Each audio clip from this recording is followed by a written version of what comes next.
Hi అండి, welcome back to our channel. Today recipe పప్పు చేకోడీలు. మనం చిన్నప్పుడు తినేవాళ్ళం కదండి, అవే ఎలా ప్రిపేర్ చేయాలో చూద్దామా.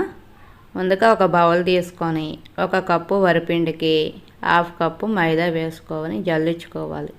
జల్లించుకున్న తర్వాత అది బాగా మిక్స్ చేసి పక్కన పెట్టుకోవాలి.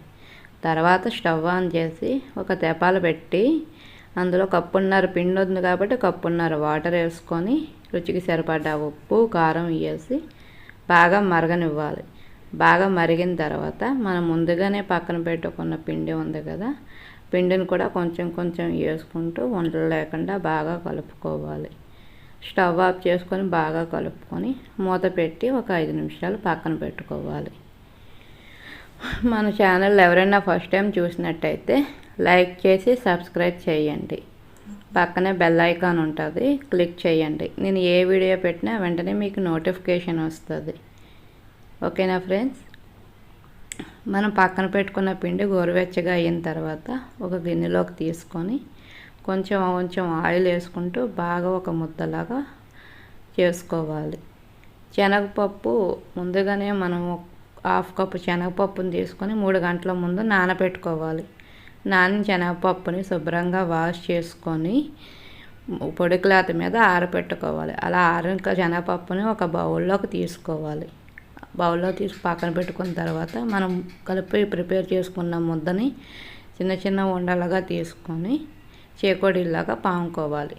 మరీ పలుచగా కాకుండా ఒక మందంగా పాముకొని మనం నానబెట్టుకున్న శనగపప్పు ఉంది కదా ఫ్రెండ్స్, అది ఒక సైడ్కి పెట్టుకోవాలి. అలా సైడ్కి పెట్టుకొని ఆ శనగపప్పు మీదకి చేకోడి అనేది రోల్ చేయాలి.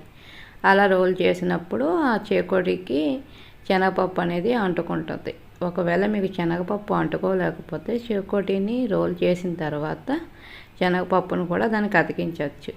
అలాగ అతికించి అలాగే మీకు అర్థం కావడానికి ఇంకో చేకోడి కూడా అలా రోల్ చేసి పెడుతున్నాను. వన్స్ మీకు ఒకవేళ అంటుకోకపోతే చేకోడి చేసిన తర్వాత కూడా శనగపప్పును అతికించవచ్చు.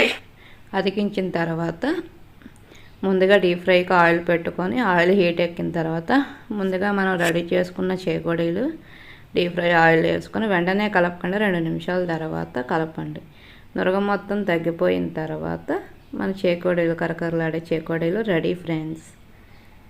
చాలా రుచిగా ఉంటాయి. మీకు కూడా బాగా నచ్చినట్టయితే ఒకసారి ట్రై చేయండి. ఓకేనా ఫ్రెండ్స్.